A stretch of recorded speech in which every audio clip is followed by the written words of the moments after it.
Sepanjang hari ini saya lengkapi jemaat dengan hikmat praktis untuk kehidupan sehari-hari.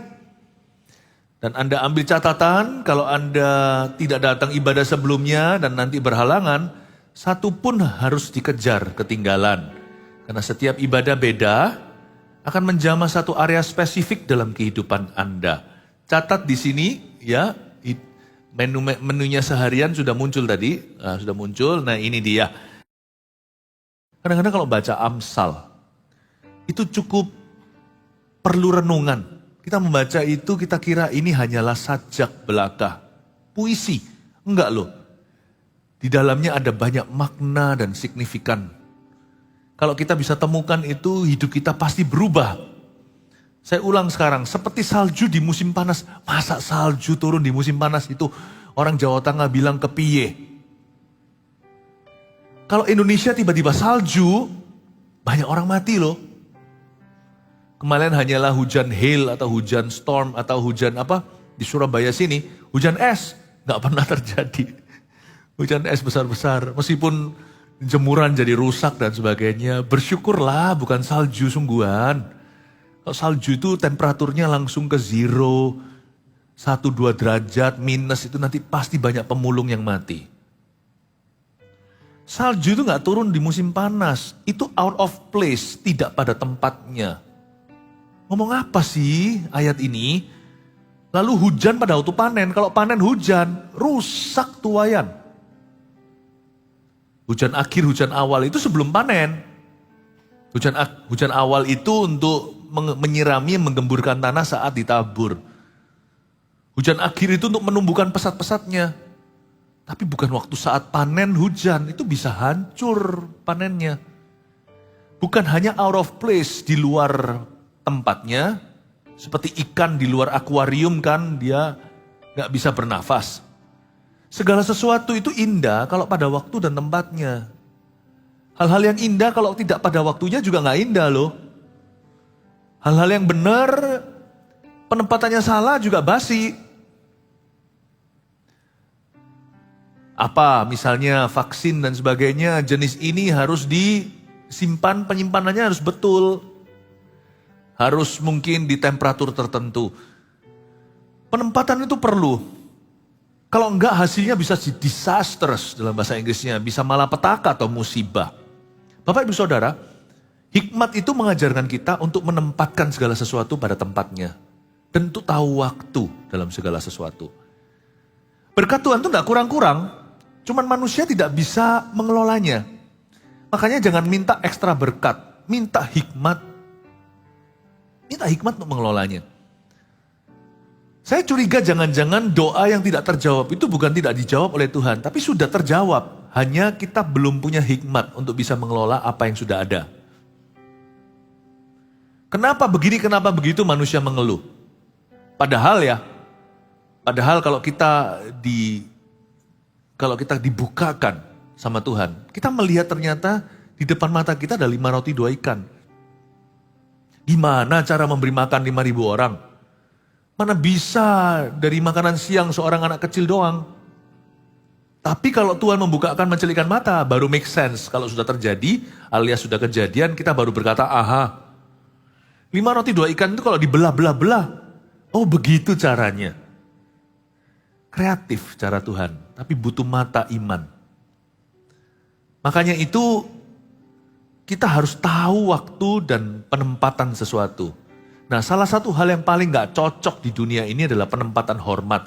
Kita menghormati orang yang patutnya kita hindari, kita sungkan sama orang yang harusnya kita tegasi, tapi kita itu tidak menilai atau tidak mereken gitu ya, gak ngereken gitu orang lama ngomongnya demikian. Gak ngereken orang yang harusnya kita dengarkan. Nah ini bisa juga menjadi resep kesalahan. Seperti salju di musim panas dan hujan pada waktu panen. Demikian pula kehormatan pun gak layak bagi orang bebal. Padahal kalau Anda lihat hari ini di zaman sosial media, sebagian besar manusia yang dielu-elukan, diagungkan, dan juga diikuti oleh dunia adalah orang-orang bebal. Anda lihat, pop culture Popular culture, kebudayaan populer zaman ini biasanya memuja orang-orang yang Alkitab katakan adalah orang bebal. Berarti popularitas itu tidak tentu benar. Nggak tentu. Makanya kita sebagai anak-anak Tuhan itu harus peduli isi. Dan kita sendiri harus mengisi diri. Jangan kita kejar popularity. Kemarin saya sempat ngomong sama anak-anak. Anak-anak saya kan juga belajar tentang pelayanan. Dan saya beritahu sama mereka, menjadi populer itu gampang. Buat aja yang aneh. Ya, saya bilang sama mereka, kita ini papa mama gak tentu orang populer. It comes and goes, datang dan pergi. Tetapi we can always be influential. Kita selalu bisa berpengaruh. Yang penting itu kejar pengaruh, bukan popularitas, bukan popularity. Karena zaman sekarang ini dunia memuja apa yang Alkitab katakan hindari. Demikianlah kehormatan pun tidak layak bagi orang bebal. Makanya itu kehormatan harus diberikan kepada siapa dalam hidup ini? Pertama-tama, tidak ada kehormatan sejati tanpa menghormati Allah lebih dulu. Honor God, itu esensi. Yang kita cari bukan sensasi atau menjadi sensasional. Yang kita cari adalah isi. Kita akan terkejut suatu hari tertegun bahwa apa yang dipuja oleh manusia dihina oleh Allah. Tapi apa yang dihina manusia mungkin akan dipilih oleh Allah. Mari anak-anak Tuhan miliki isi, punya prinsip hidupnya. Gak apa-apa kalau gak dihormati, it's okay. Asal bukan salah Anda. Pernah ada orang ngomong gini sama saya, doakan pastor supaya orang-orang di sekelilingku menghargai aku. Ngapain? Emas kiloan gak pernah berkata doakan supaya seluruh dunia suka sama aku. Kalau dia mahal, kalau dia langka, semua orang mengejarnya 1 gram berapa. Emas tidak pernah koar-koar dan berkata cintai aku, cintai aku, cintai aku. Malah takut dicuri ya. Gak usah itu, gak usah khawatir orang gimana. Yang penting tanya sama diri sendiri, do you live to honor God or not? Apakah kita itu hidup untuk menghormati Tuhan atau enggak? Apakah hidup kita itu seperti bejana, bagaikan bejana siap dibentuk. Demikian hidupku di tanganmu, dengan urapan kuasa rohmu, ku dibaharui selalu. Terus habis gimana? Jadikanku Allah dalam rumahmu, inilah hidupku di tanganmu. Bentuklah seturut kehendakmu, pakailah sesuai rencanamu. Ya, kita mau menjadi bejana, menjadi emas itu. Kita mau menjadi murni. Yang gitu dicari kok. Kalau hari ini Anda diabaikan, Anda ditutup sebelah mata, itu sementara. Yusuf juga pernah dipenjara. Ya, yang penting hati kita tuh menyenangkan Tuhan. Ya kan? Tuhan, ku mau menyenangkanmu, Tuhan bentuklah hati ini jadi bejana untuk hormatmu, cemerlang bagai emas murni. Menyenangkanmu, senangkanmu, hanya itu kerinduanku. Menyenangkanmu, senangkanmu, hanya itu kerinduanku. Bagai emas murni. Demikianlah kehormatan tidak layak bagi orang bebal. Tapi orang benar gak usah cari hormat manusia. Kalau Allah menghormatinya, cepat lambat itu Bapak Ibu. Promosi tidak datang dari kiri kanan, dari timur barat, tapi datang dari Tuhan. Oh, honor God with your life. Hargai. Lalu kedua, kalau kita mau melihat gini ya, hidup kita itu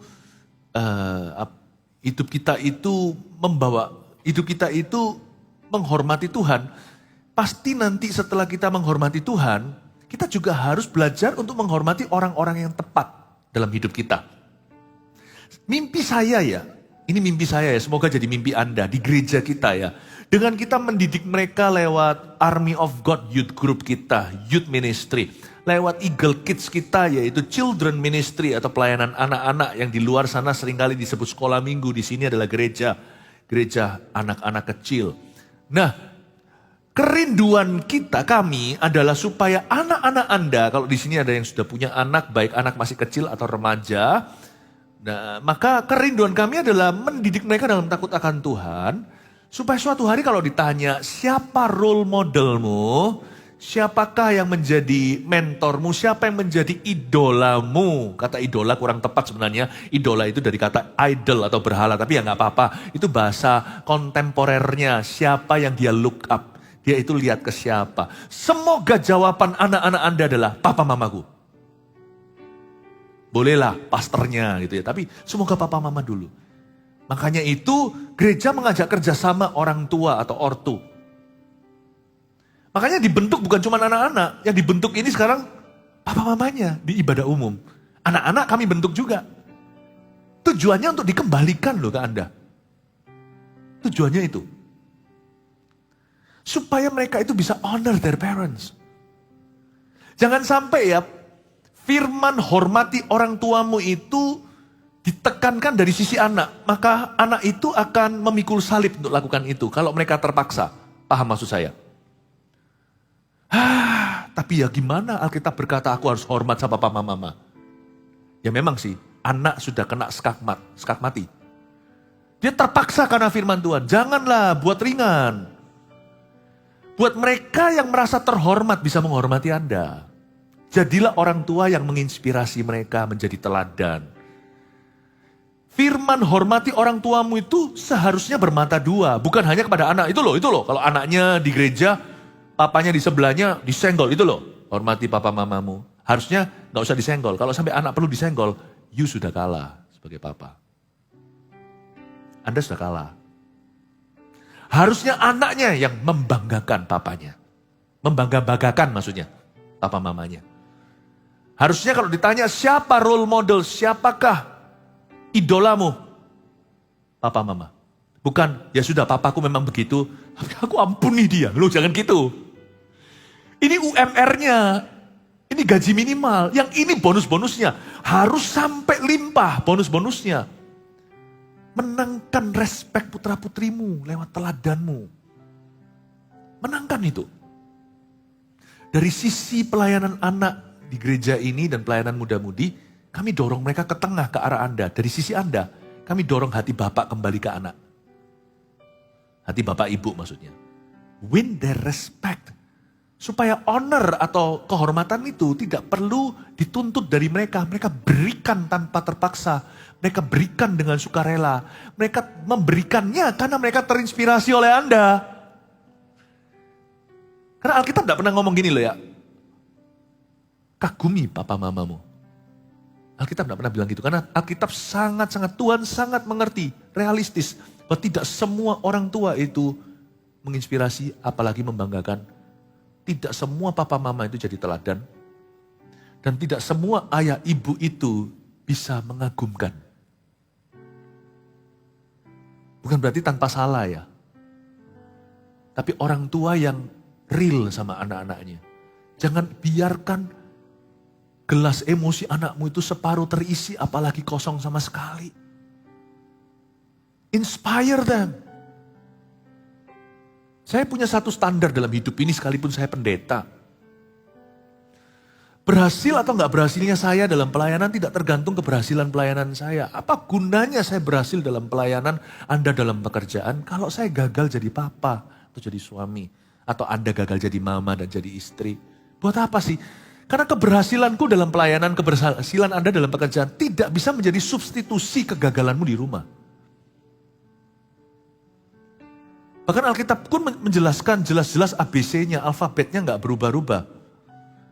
Ini dulu baru itu. Kalau Anda dan saya dalam pelayanan misalnya tidak bisa mendidik anak sendiri atau rumah tangganya, Anda nggak bisa didik jemaat Allah.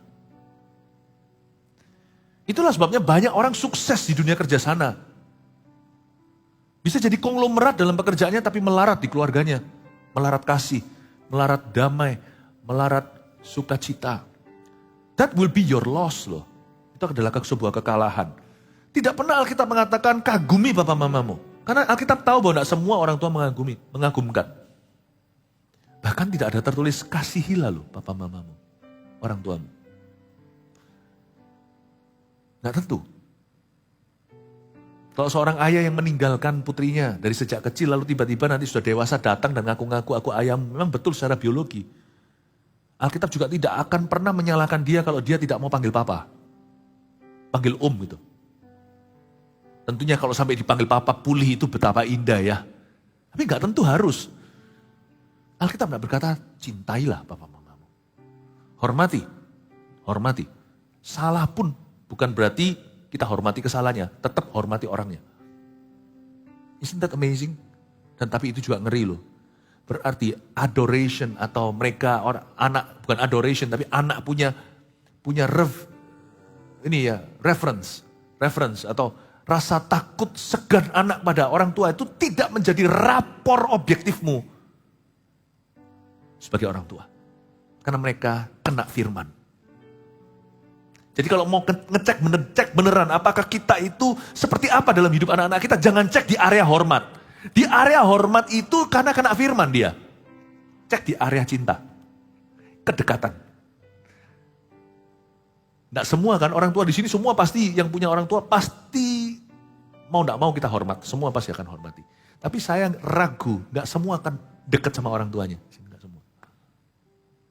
Kedekatan dicek di situ, dicinta dicek. Kagum, wah itu sudah lebih langka. Itu lebih langka. Oh, bersyukurlah Bapak Ibu Saudara kalau Anda punya orang tua, kalau kita yang mengagumkan. Itu jarang. Tapi menurut saya sejak kita pupuk demikian di gereja, menurut saya di gereja Mawar Sharon ada banyak sekali orang tua yang mengagumkan bagi anak-anaknya. Kasih tepuk tangan Tuhan. Ini yang disebut jangan sampai kehormatan itu diberikan kepada orang bebal. Ngapain sih kaula muda memberikan kehormatan kepada Lady Gaga? Kenapa sih memberi kehormatan kepada siapa dan sebagainya? Kalau sampai anak kita mengagumi orang yang berhasil di dunia kerja, kaya raya, tapi womanizer, seorang playboy beneran.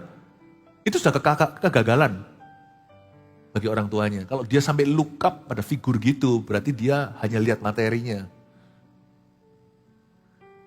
Goal kami sebagai gereja adalah menjadikanmu role modelnya. Kami hamba-hamba Tuhan kan cuma gipsumnya aja, gipsnya. Udah selesai dilepas, andalah lengannya papa mama. Makanya I'm very very much indebted. Saya sangat-sangat seolah-olah berutang budi, padahal ya bukan untuk anakku saja. Kepada semua kakak-kakak Eagle Kids, kepada semua kakak-kakak pastor-pastornya AOG, Army of God. Saya sangat-sangat bersyukur ada mereka. Ini adalah pahlawan yang tidak dinyanyikan. Mereka bekerja ujungnya adalah untuk mengembalikan hati anak ke bapaknya. Hati bapak untuk kembali ke anaknya. Oh haleluya. Baru setelah orang-orang ini anak-anak muda bisa memberikan hormat yang sepantasnya kepada yang berhak menerima. Yaitu orang tua. Barulah menurut saya mereka bisa menjadi honorable person. Baru mereka bisa menjadi orang yang dapat dihormati. Honorable people. Pertama honoring God dan honoring parents. Pertama menghormati Tuhan lalu menghormati yang sepatutnya. Orang tua, ya gembala masukkan juga di dalam sana sebagai tambahan lah kami-kami ini. Sebagai devisa cadangan kalau ada apa-apa sama bapak. Tapi setelah itu baru kita melihat generasi anak panah diluncurkan. Baru kita akan menyaksikan sebuah gelombang orang-orang yang terhormat. Respectable persons. Orang-orang yang bisa dihormati. Ini yang disebut, demikianlah kehormatan pun tidak layak bagi orang bebal. Saya sedih di dunia sekarang ini, termasuk yang dielukan di media. Banyak sekali yang merupakan salju di musim panas dan hujan pada waktu panen. People with bad influence but interesting lives. Orang-orang yang punya pengaruh yang buruk tapi kehidupannya menarik sekali.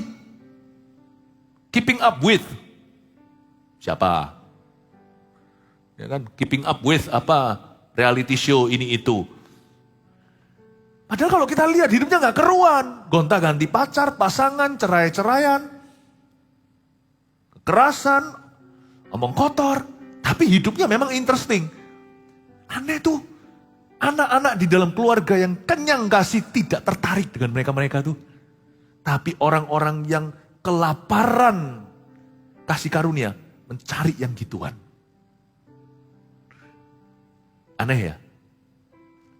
Bapak Ibu Saudara, mari kita pelajari bahwa kehormatan tidak boleh diberikan kepada orang bebal. Rebut kembali kehormatanmu. Rebut kembali di rumah tanggamu. Tapi Pastor Philip, mungkin saya sudah lama hubungan gak enak. Ya, hubungan gak enak kan gak langsung. Masa dari bayi langsung gak enak sama putra-putrinya. Kan ada waktu. Berarti dengan Tuhan kan bisa dipersingkat. Berarti tahun-tahun ke depan bisa pemulihan. Ya memang gak semalam sih. 1, 2, 3, 4 tahun pun tunggulah. Worth it kok. Kalau sana masih diberikan hidup panjang sama Tuhan, masih lama tuh interaksinya dengan putra-putri. Ayo dikejar. Belajar seperti Yakub itu loh. 7 tahun terasa seperti 7 hari karena menunggu yang dicintai. Amin. Kehormatan itu harus direbut kembali. Kalau saya sih punya satu tugas lagi. Kami ini merebut kembali hormat kepada gereja Tuhan, rumah Tuhan. Gereja itu sudah sempat namanya basi. Karena masalah itu masalah, ya kalau tanya haters lah di luar sana ya. Sampai kapanpun mereka gak puas. Tapi sebenarnya kemuliaan Tuhan di gerejanya akan dipulihkan. Dan saya berdoa semoga Mawar Sharon akan bisa memainkan peran dalam hal itu. Will be a church that is different. Dan menjadi gereja yang berbeda. Kehormatan terus dikembalikan. Kalau nggak gitu nggak ada pemulihan. The problem is, kenapa anak Anda misalnya susah berubah? Karena mereka look up ke orang yang salah. Di ibadah sebelumnya tadi, Anda dengarkan sendiri. Saya jelaskan, kalau kita mau menyelesaikan masalah putra-putri, misalnya anak remaja atau dewasa muda, susah diatur dan sebagainya. Jangan atur mereka. Mereka itu sebenarnya gampang diatur. Tapi yang ngatur mereka bukan Anda soalnya, Anda kecolongan. Yang ngatur mereka itu adalah idola-idola mereka di internet itu. Yang ngatur mereka itu penasehat-penasehat bayangan Anda tidak tahu.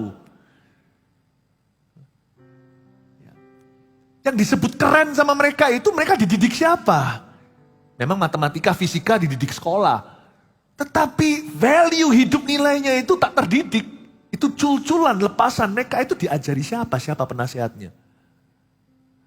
Kalau Anda memang betul-betul mau mengubah seseorang, Anda juga harus rombak penasihat dan sahabatnya. Pergaulan yang salah merusak kebiasaan yang baik. Ya kan? Ternyata kalau kita itu mau lihat perubahan, kehormatan harus dipulihkan ke tempat yang tepat, tidak bisa orang bebal. Oke, ayat 2. Sekarang saya mulai masuk ke santet dan guna-guna. Hah, apa itu? Ya mungkin gak semua orang relevan soal ini, cuman minimal lah. Dikutukilah, curse, orang mengutukilah atau diramal yang enggak-enggak. Oh, asal Anda gak cari, gak usah takut yang gituan. Ayat 2, seperti burung pipit mengirap dan burung layang-layang terbang. Demikianlah kutuk tanpa alasan tidak akan kena. Saya ulang lagi, kutuk tanpa alasan, kutuk yang tidak berfondasi, berlandasan, gak kena. Ada lagunya loh itu, gak kena itu. Na na na na na na na na na na. Gak kena, itu ya gak kena. Kita gak usah mengece tapi intinya adalah gak kena.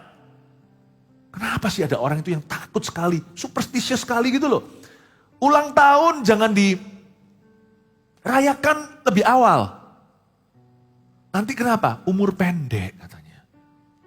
Saya tanya, orang-orang yang umur pendek kena sakit misalnya matinya cukup dini itu, mereka dirayakan selalu on time loh. Anda enggak takut ya? Anda on time dirayakan nanti matinya seperti mereka, ayo. Saya enggak pernah ada superstisi takut, lantai 13 lah. Atau angka tertentu lah. 14 sis, matilah. Dan sebagainya, saya enggak pernah. Karena kalau enggak ada alasan, imanmu di sana, imanmu pada firman, enggak kena. Enggak kena. Alkitab mengatakan enggak kenanya seperti apa? Seperti burung pipit mengirap. Burung pipit mengirap itu terbang terus. Pipit yang gak pernah hinggap, gak transitan. Dia lihat gak ada tempat. Seperti waktu air bah itu loh. Burung-burung yang dilepaskan, nggak menemukan tempat kecuali area basah, dia kembali lagi ke Batra. Dan burung layang-layang terbang.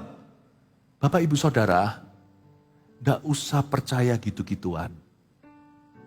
Percaya arah angin, pintunya di mana, taruh kaca.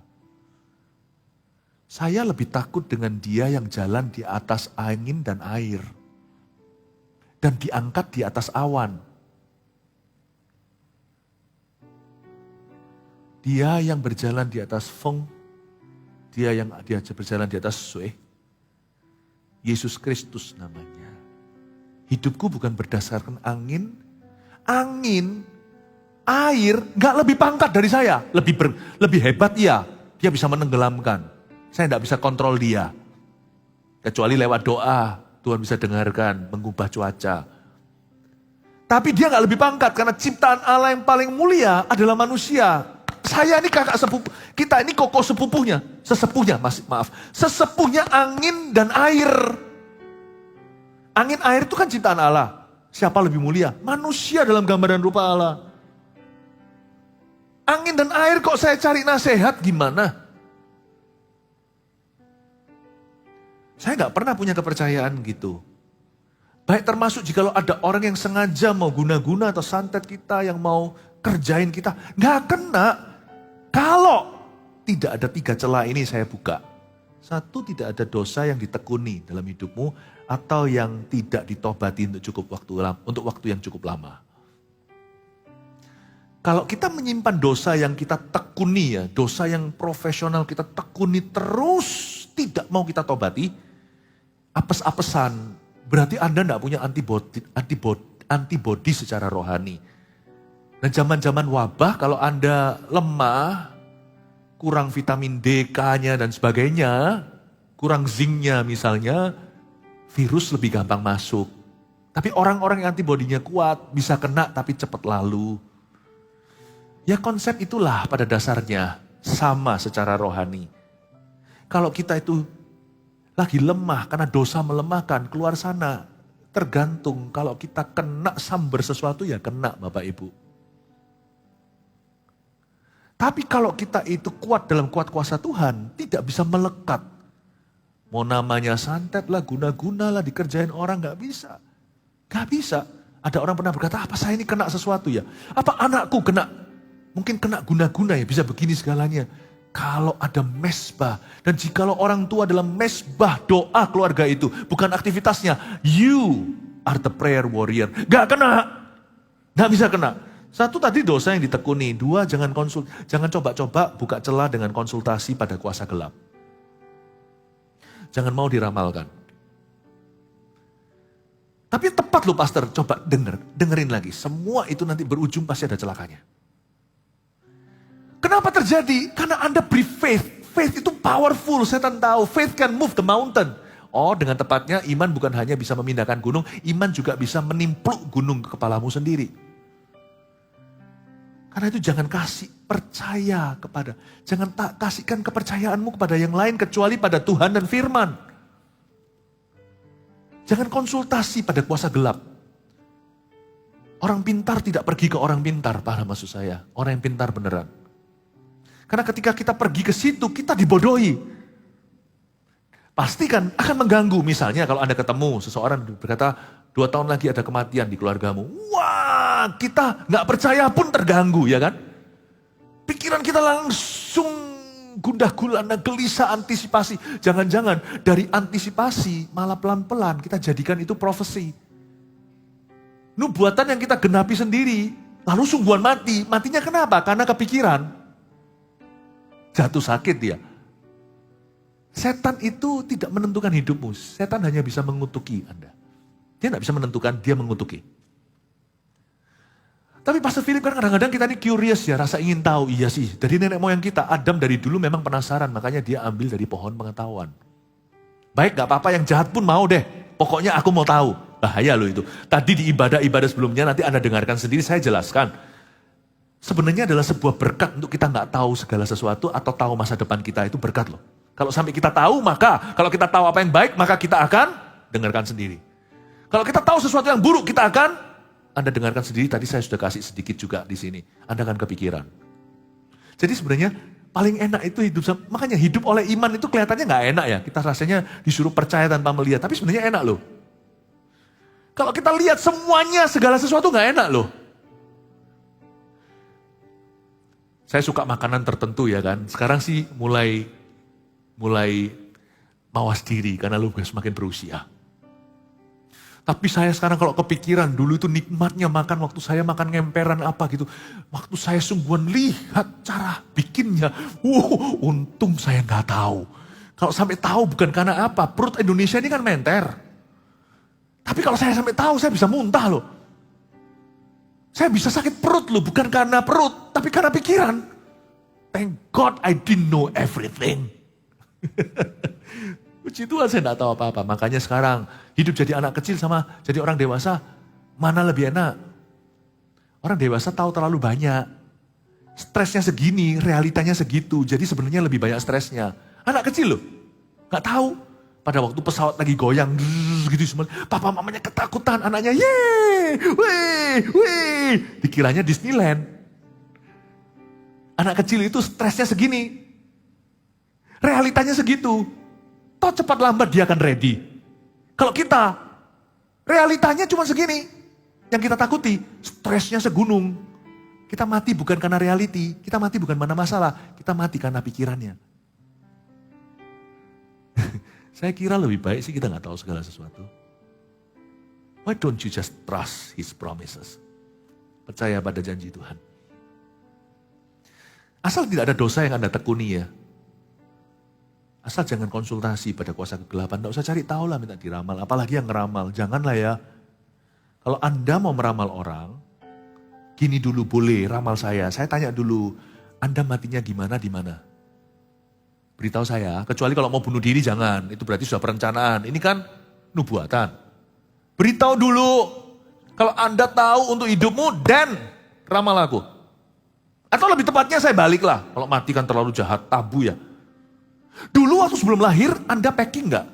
Tahu nggak lahirnya di rumah sakit mana, dapat orang tua mana, bangsa mana? Nggak tahu kan? Diri sendiri nggak bisa cipta, mau coba ciptakan nasib orang lain. Don't even think about it. Jangan meramal. Supaya jangan Anda membuka celah setan masuk di dalam keluargamu. Karena apa yang Anda ramalkan itu akan kembali ke Anda. Lain dengan nubuatan. Nubuatan itu fondasinya firman. Karena ada pengajaran. Tanpa pengajaran jangan menubuatkan, bahaya. Karena orang akan taruh percaya pada Anda, bukan pada sumbernya. Jangan ada dosa yang tekuni, jangan konsultasi, jangan pergi ke situ. Kalau pernah terjadi yang kayak gini gimana ya minta didoakan. Kalau nggak ada gangguan ya sudah, tapi kalau ada gangguan ekstra berarti perlu ekstra penanganan, perlu pemutusan, perlu pengudusan di rumahnya. Nah di sini ada FLC, Departemen kita Family Life Counseling, di sini juga ada CG-nya. Ada orang-orang yang bisa membantumu, Anda tidak usah perang sendiri ya.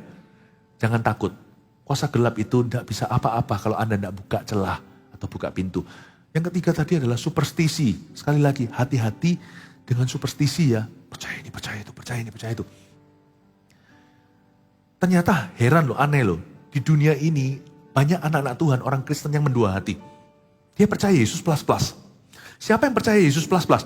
Berarti dia percaya Yesus minus-minus. Kalau Yesus di plus-plusi berarti dia minus. Iya kan?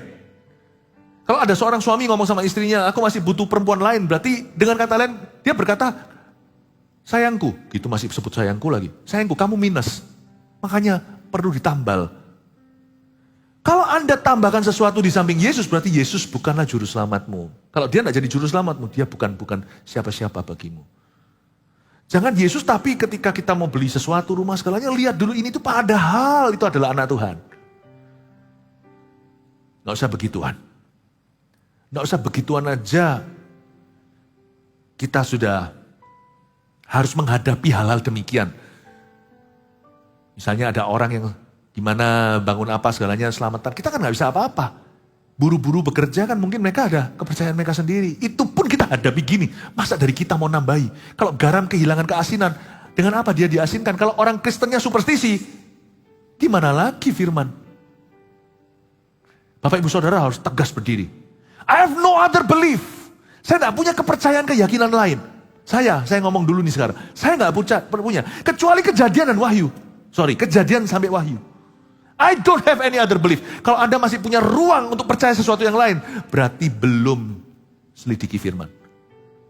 Kalau kita selidiki firman, kita nggak punya tempat.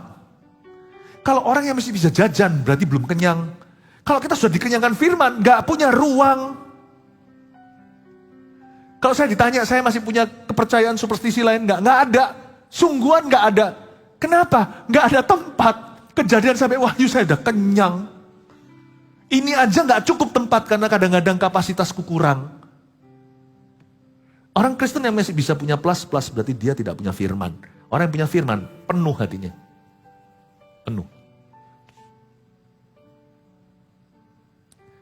Amin. Ulang tahun yang terlalu awal tadi itu. Jadi kalau ada yang sudah divonis 6 bulan gitu ya. Divonis tinggal hidupnya 3 tahun. Coba rayakan. Coba rayakan ulang tahunnya tepat waktu 3 tahun itu dia tambah usia enggak? Enggak kan? Saya enggak ngomong gini berarti mari kita rayakan ulang tahun kita 3 bulan di depan. Tapi jangan ketakutan yang gitu-gitu, yang silih-silih yang gitu itu. Yang profesional jadi anak Tuhan. Kita ini memerintah malaikat loh. Kita ini yang memerintah malaikat. Kita nanti yang menghakimi malaikat, paham? Paham itu. Masa kita aja kayak gituan? Cuma mau Sharon jangan begitu. Dalam nama Yesus, saya tidak tahu di luar sana gimana, pokoknya in this church that I lead, we all believe in Jesus and Jesus only. Gereja ini yang kita gembalakan, kita hanya percaya pada Yesus dan firman dan hanya padanya saja. Berikan tepuk tangan untuk Tuhan, haleluya. Ayat 3 ya, cemeti adalah untuk kuda, kekang untuk keledai, tarik itu. Dan pentung untuk punggung orang bebal. Ini ada 3 alat yang disebut masing-masing sesuai hewannya. Cemeti adalah untuk kuda. Ya, naik dokar istimewa, ku duduk di muka, ku duduk sambil Pak Kusir yang sedang bekerja. Ceplas, cemeti. Lalu kekang untuk keledai, supaya dia nggak ke kiri kanan, supaya jalannya lurus. Tapi ada satu lagi animal di sini, bukan animal, bukan hewan, ternyata manusia. Pentung untuk orang bebal. Tuhan gak jahat. Coba kalau sama kuda gak pakai ceplesan, mau pakai apa? Pakai WhatsApp? Gak bisa. Gak ngerti dia. Mau pakai apa? Kalau kita latih anjing, sekalipun breednya itu adalah anjing yang sangat pintar, tetap harus pakai snack. Lumba-lumba pandai gitu dikasih sesuatu. Karena hewan itu instinktif. Dia tidak punya akal budi manusia. Dia tidak bisa menyembah Allah. Tidak ada ceai atau mencintai dari hati itu, dari hati sendiri, nggak ada itu. Dia harus dirangsang pada ketaatan.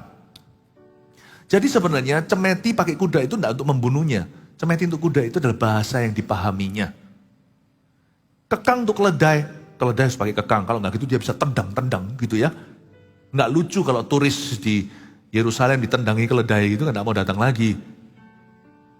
Kenapa kok pentung untuk orang bebal? Kenapa orang bebal kok nggak bisa diajak bicara? Kenapa orang bebal kok nggak bisa diajak negosiasi atau diberi pengertian? Nggak bisa ternyata. Tuhan itu tahu alat apa untuk hewan apa. Dan sayangnya kenapa harus pentung untuk seorang manusia? Izinkan saya mengajarkan sebuah cara sederhana Allah berbicara. Di level 1 tak perlu ditegur lagi, harus yang kita mengerti. Ya. Tuhan bicara itu yang terutama nomor 1. Pandailah orang yang di level pertama langsung nangkap maksud Allah. 1, Tuhan itu bicara lewat Allah Roh Kudus dan firman Tuhan. Baik itu lewat khotbah, saat teduh pribadi, renungan, pokoknya firman. Roh Kudus bicara ke dalam hati kita. Wow, kalau kita mengerti, gak perlu pentung saudaraku. Selain itu, Tuhan juga bicara kalau lewat, bisa juga karena kita gak mau mendengarkan di level 1, Tuhan bicara di level 2. Atau bisa jadi untuk sebagai komplimen, untuk bisa tambahan bicara juga di level kedua ini. Tuhan pasti bicara lewat orang-orang yang benar di sekitar kita. Kalau Roh Kudus dan firman itu Tuhan bicaranya pribadi di dalam kita. Kalau itu pun gak didengarkan, biasanya Tuhan akan bicara lewat orang-orang sekeliling kita. Nabi-nabi yang diutus Tuhan gak tentu seseorang yang Anda harapkan. Tapi orang yang benar di hidupmu, karena itu Tuhan suruh kita untuk mendekat sama orang benar, jangan orang fasik. Berbahagialah orang yang hidup menurut jalan orang benar, yang merenungkan firman Tuhan siang dan malam. Orang yang tidak hidup menurut nasihat orang fasik, yang tidak berjalan di jalan orang berdosa, yang tidak duduk dengan pencemooh. Tuhan pasti bicara melalui orang-orang benar di sekeliling kita. Karena itu jadilah anak-anak Tuhan yang mudah untuk diajar, mudah dibentuk, mudah dikandani, mudah untuk diberitahu sesuatu, mudah untuk terima masukan. Karena Tuhan itu bicara lewat orang-orang benar. Nah, orang-orang benar ini belum pentung. Kenapa? Tuhan itu gak suka loh bicara lewat pentung itu, karena Tuhan bukan satpam. Bapak itu memang punya rotan, tapi siapa sih bapaknya yang pajang rotannya di Vigora? Bukannya justru yang di Vigora sama bapaknya adalah foto mesra dengan keluarganya. Tuhan itu mesra, orangnya itu gitu, senengnya itu relationship, senengnya itu terhubung dengan anaknya lewat kasih, lewat bicara baik-baik. Tapi kalau nggak mempan ya terpaksa ya kan, level 3 sekarang itu lewat pengalaman hidup. Ini pun belum pentung. Tuhan bisa bicara lewat pengalaman hidup. Tapi yang keempat ini bisa pentung ya. Ini semua 3 nggak mempan. Tuhan bicara lewat hukuman. Yang disebut cemeti, kekang, pentung itu semuanya punya satu kesamaan. P-A-I-N, pain. God will speak through pain. Tuhan bicara lewat rasa sakit. Saya nggak berkata bahwa semua yang terasa sakit itu berarti hukuman. Tidak. Penyakit juga nggak tentu, lihat Ayub. Tapi saya hanya ingin menekankan bahwa God can also use pain to teach you. Tuhan juga bisa memakai rasa sakit untuk mengajari orang, khususnya orang yang bebal hatinya. Bukan berarti orang yang benar despair from pain. Orang yang benar itu diluputkan selalu dari rasa sakit. Gak tentu juga. Gak tentu. Kadang-kadang kita menanggung sakitnya orang lain. Kadang-kadang kita menanggung masalah orang lain.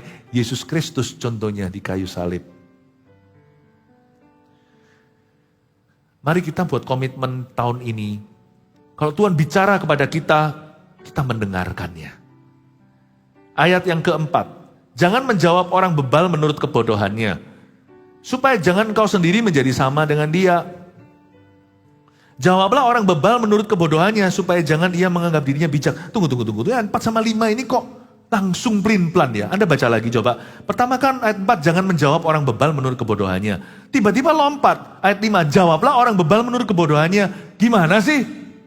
Ini yang namanya hikmat praktis. Tidak ada sesuatu yang baku. Ini bukan prinsip.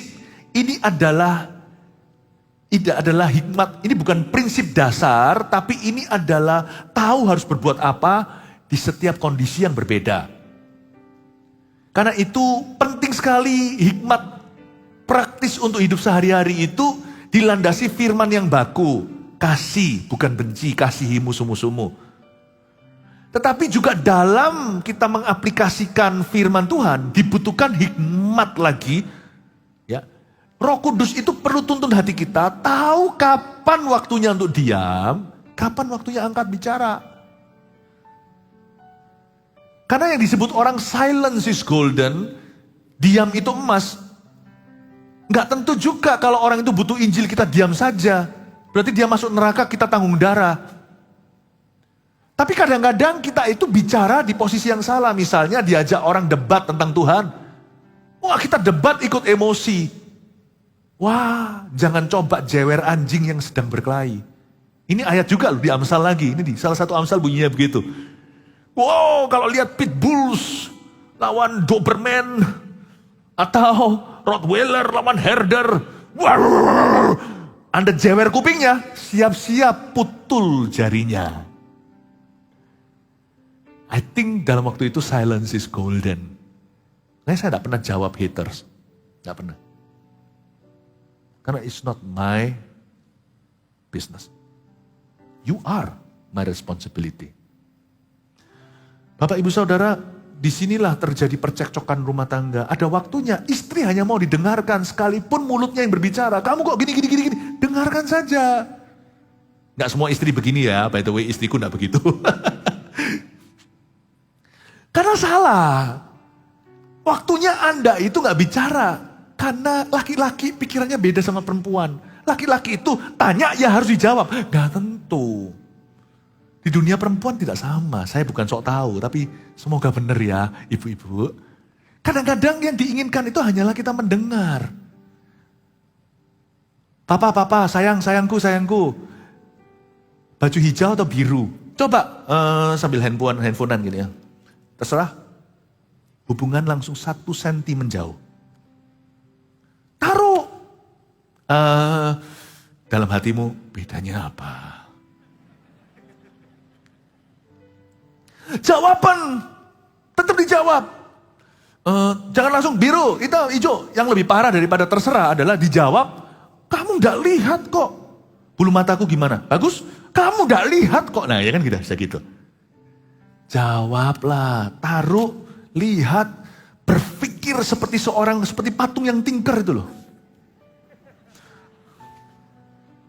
Jangan langsung. 5 detik dulu. 1, 2, 3, 4, 5, 6. Ijo. Cocok sama kamu, kelihatan kurus. Loh, jangan komentar berlebihan. Emangnya aku gendut ya? Besok diet setengah mati. Salah, cowok itu memang banyak bicara kalau kita tuh gak hati-hati. Bilang ijo, bagus ini. Lihat ya, 9 dari 10 kali dia pilih biru.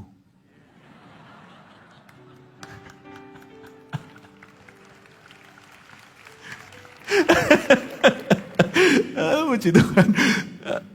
Tapi dia akan semakin cinta padamu. Terus jangan pertanyakan, ini bukan waktunya untuk diaudit. Aku pilih hijau, kamu pilih biru. Udahlah, dia minta perhatianmu, dia sudah tahu warnanya. Dia minta penerimaan dan konfirmasi. Nah, benar. Makanya itu kadang-kadang kalau kita shopping, diajak sama istri misalkan istri saya enggak begini ya. Saya tahu dari mana, dari Roh Kudus. Iya. Anda diajak shopping, udah lalu pergi sendiri gitu. Loh jangan. Kencan satu sisi memberi. Ya, pernah lihat nggak bapak-bapak yang dengan wajahnya kosongan, hampa? Ya, bawa tasnya istrinya. Itu pernikahan bahagia. Coba lihat yang nggak ada cowoknya di sana terus gitu. Kita boleh bertanya di mana mereka berada dalam pernikahan mereka. Padahal Anda tidak dibutuhkan. Opini pun percuma, hijau selalu biru. Tetap ikuti. Padahal tanpa Anda, lebih cepat shoppingnya. Lebih lama juga bisa. Tetapi dengan Anda jangan coba interupsi. Tetap di situ. Istri tidak butuh opini kadang-kadang. Kita harus mengerti kapan kita angkat bicara. Disinilah banyak pernikahan bermasalah. Karena miskomunikasi. Bukan kata dengan kata. Membuat mereka bersilat kata adalah karena mereka sudah bersilat hati dulu, tidak ketemu.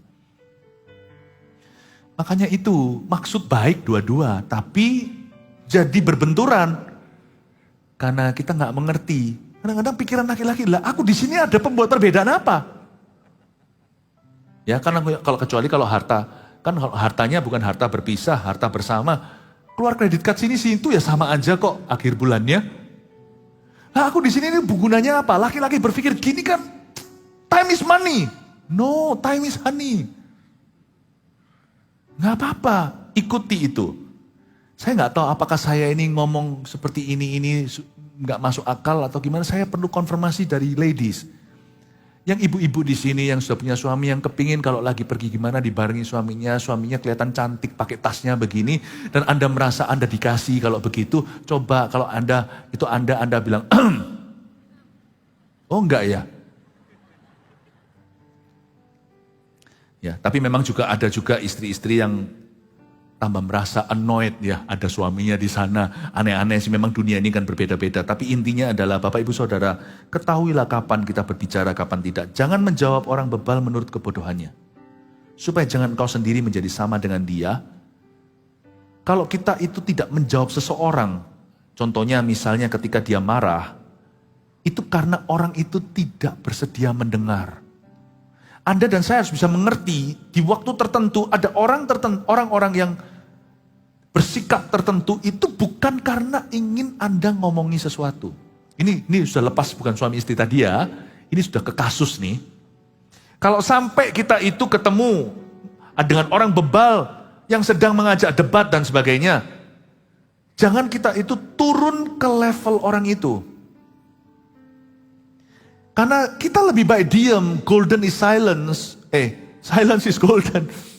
Diam itu emas. Jikalau apapun yang kita katakan, dia tidak bersedia mendengarkan. Udah diam aja. Diam aja. And don't talk too much too. Kebanyakan kita bisa berbicara terlalu banyak. Misalnya orang tanya sama kita, sudah makan belum?